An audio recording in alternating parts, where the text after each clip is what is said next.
Dialog privind Găgăuzia. Colindele în Găgăuzia.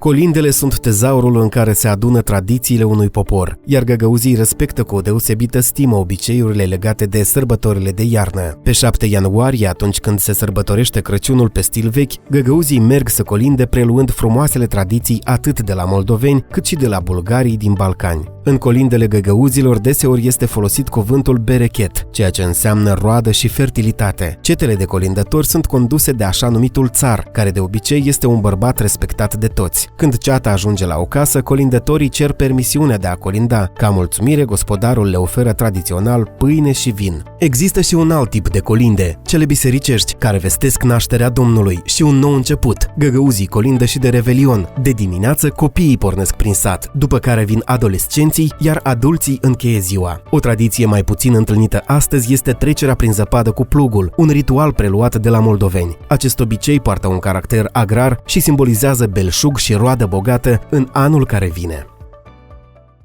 Dialog privind Găgăuzia.